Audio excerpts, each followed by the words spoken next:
Good morning. Here we are on a Tuesday morning, and I hope that, again, this day is off to a good start for you.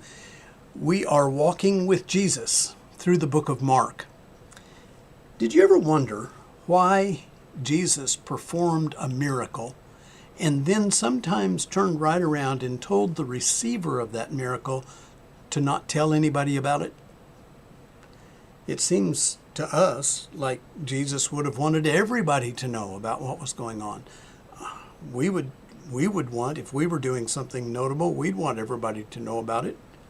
If we'd done something as notable as what Jesus did, we'd get on Facebook and announce it to all the world. But Jesus had a different perspective. And Jesus was caring for people in a way that others might not have recognized then or even now. Yesterday we talked about the healing of the leper. Right after that, right after Jesus had healed that leper, he said to him, "Say nothing to anyone." Well, that makes us wonder why. But when I read the next few verses right after that event, I think we can maybe see why Jesus was requesting no publicity take place. By the way, that leper did not do what Jesus had requested. And I can't blame him, neither can you. I'd want everyone to know that I'd been cured from leprosy, and I'd probably want to go out and tell everybody exactly how it had happened.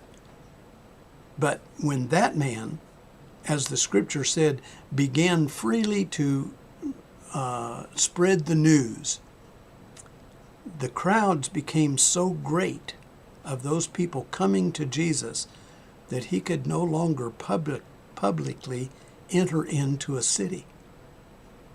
Jesus had evidently intended on ministering to the people in the city, but those very people that he wanted to help, those people sometimes whom he had already helped, became an obstacle to Jesus helping others.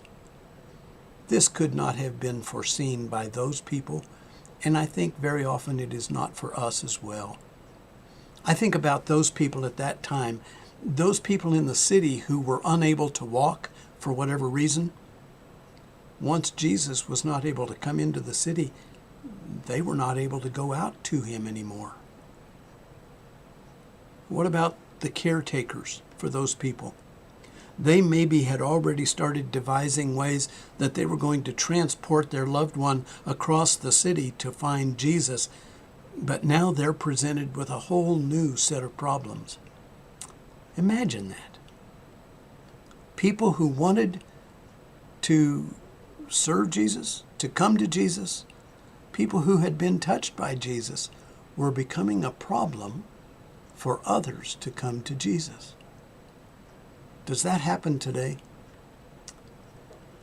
Oh, I know it does. And you know that it does as well. I want you to consider some examples of how we do this today, how we become the obstacles. Sometimes people put on their very best clothes, and they justify that in all sorts of ways to come and assemble with other Christians. But we might be doing that not thinking about those people who are too ashamed to come into worship because they don't have the right kind of clothes. We would say to that person, well, it doesn't really matter. But to that person it does. Because sometimes the way we dress pushes them away.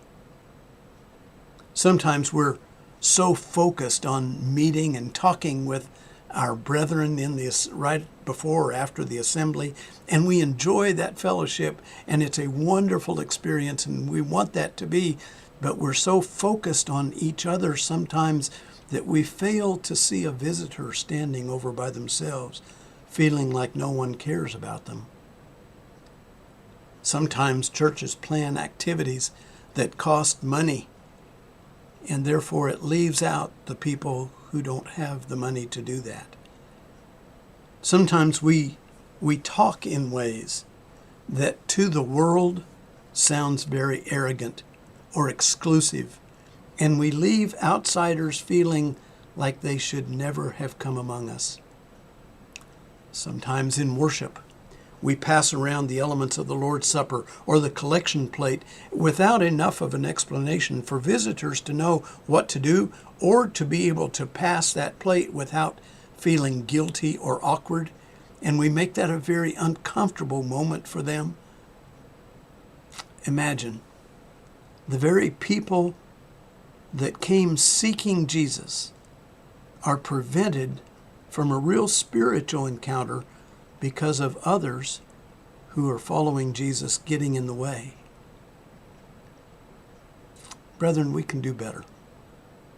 We need to be aware of what goes on, and we need to make sure that we are not the ones crowding in on Jesus and keeping others away.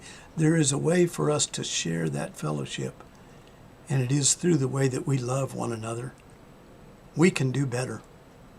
I hope that this gives you some food for thought. But in closing, I'm reminded of a conversation that took place between Jesus and Peter after the resurrection. They were standing on the shore and early in the morning and fixing some fish for breakfast, and there Jesus had a conversation with Peter. And Jesus said to Peter, "Peter, do you love me?" And Peter said, "You know that I love you." And Jesus said, "Take care of my sheep." Well, that conversation goes for us too. Disciple, do you love Jesus? I know you do. So take care of his sheep. Be watchful. Don't crowd others out. Let this dwell in your thinking, and let us be mindful of the needs of others. I hope you think about this today, and I hope that you have a great day. Bye. They resound with God's own heart.